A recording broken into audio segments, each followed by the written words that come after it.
Hello guys, hello mga kamagbubukid. Ang ganda ho ng sunset. Mga kamagbubukid ko, ako ay papasyal muna din sa aming bukid.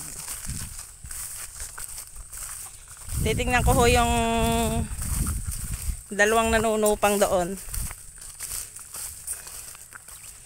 Hapon na ho nanunupang pa dahil malilom daw ho kapag hapon na. Sila ho ay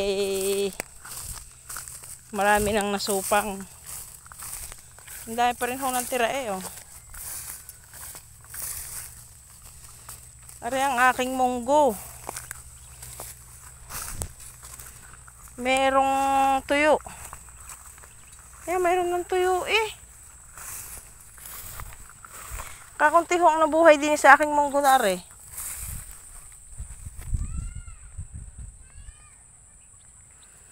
Dahil nung pagkasabog ho din ay umulan na ho ng umulan.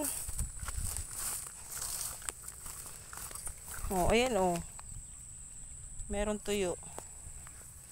Nakuha.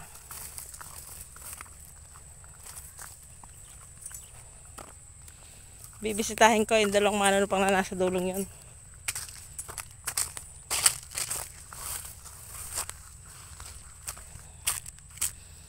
Ang dami pa rin ho ng supangin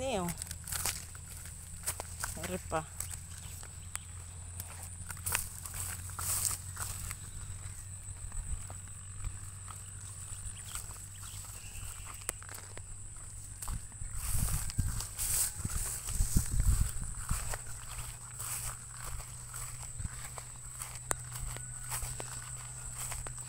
Hindi pa yata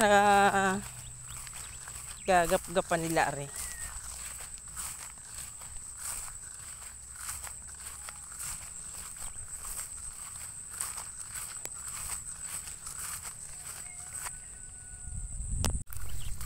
Ang dami pa rin palang hilaw.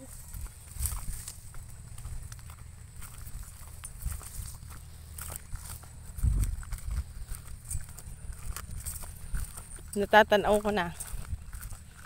Malapit na.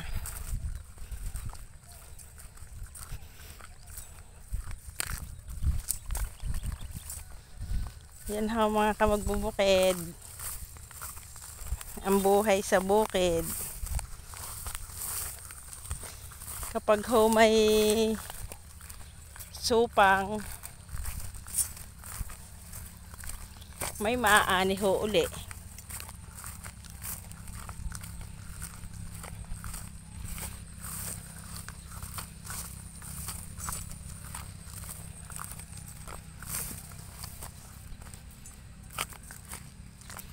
Yan ho, ang dalawa.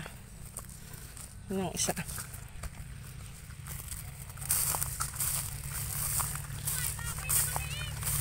Ang dami pa pala doon sa may bangkal doon. Ha?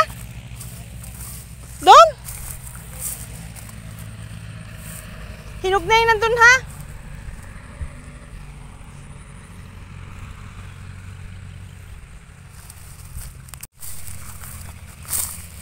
Yan ho mga kamagbubukid, ang manunupang.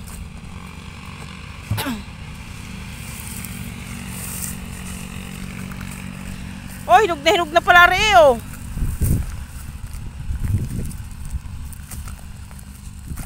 Yan. Ganyang baga ho ang nanunupang Yan ho ay naani na, na-harvester na.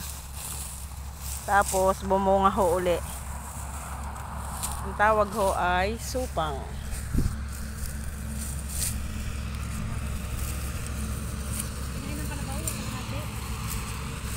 Ha?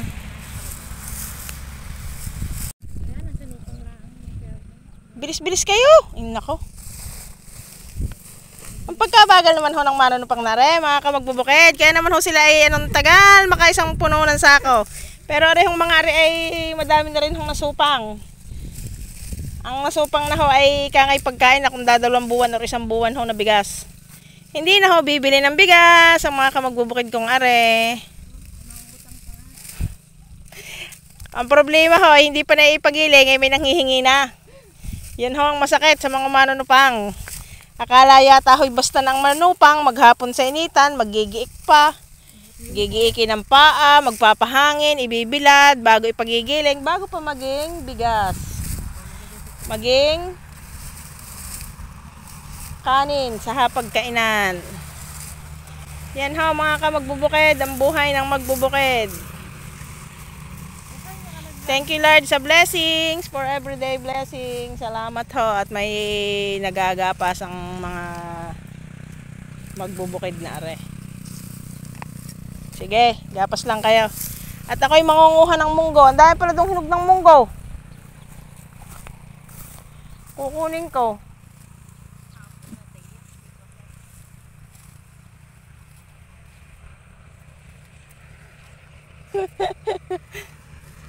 Si manager.